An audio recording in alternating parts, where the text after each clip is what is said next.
Saya pernah lihat sebuah komentar di channel YouTube saya, ada teman kita yang nanya seperti ini, "Bang, kalau misalnya kita pas daftar pinjol di awal ya, masukin kontak darurat palsu atau kontak darurat iseng-iseng ya, lalu pinjamannya lolos dan kita galbay, nah kita bisa dipidana atau enggak?"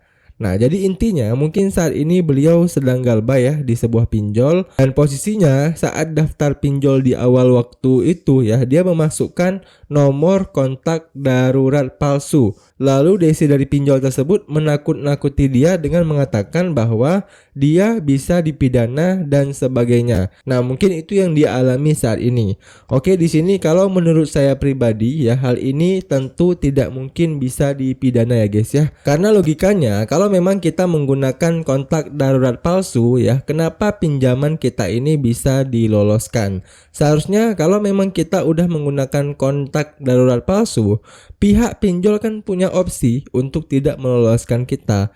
Tapi kenapa malah data kita itu bisa lolos ya? Tentu ketika kita dibawa ke hukum pun ya, kita bisa pertanyakan hal itu. Karena ini bisa menjadi dalil ya bahwa pihak analis dari pinjol itu tidak kompeten ya, atau bahkan kita bisa katakan ini sebagai tipu muslihat untuk menipu para nasabah pinjol ya, supaya nasabah mereka lebih banyak dan lebih banyak orang yang ditipu sama mereka.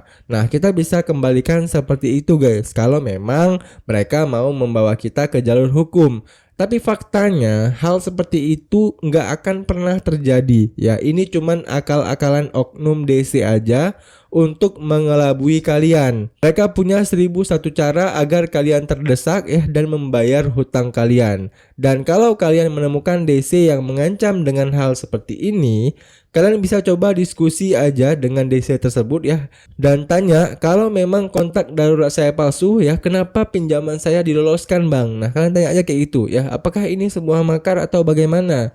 Nah, kalian bisa desak kembali si DC yang bersangkutan itu guys ya, karena sebenarnya kalau mereka meloloskan pinjaman kita yang mereka sudah tahu bahwa kita itu memalsukan kontak darurat ya, maka mereka itu sudah melanggar SOP dari OJK dan SOP dari perusahaan mereka sendiri ya. Oke, jadi jelas ya bahwa ketika kalian memasukkan kontak darurat palsu waktu melakukan pinjaman di sebuah pinjol dan pinjaman kalian itu disetujui ya, maka kalau kalian galbay nantinya, hal itu nggak bisa dijadikan sebuah alasan untuk mensomasi kalian. Kalianlah yang berhak untuk mensomasi pinjol tersebut karena pinjol tersebut telah meloloskan kalian.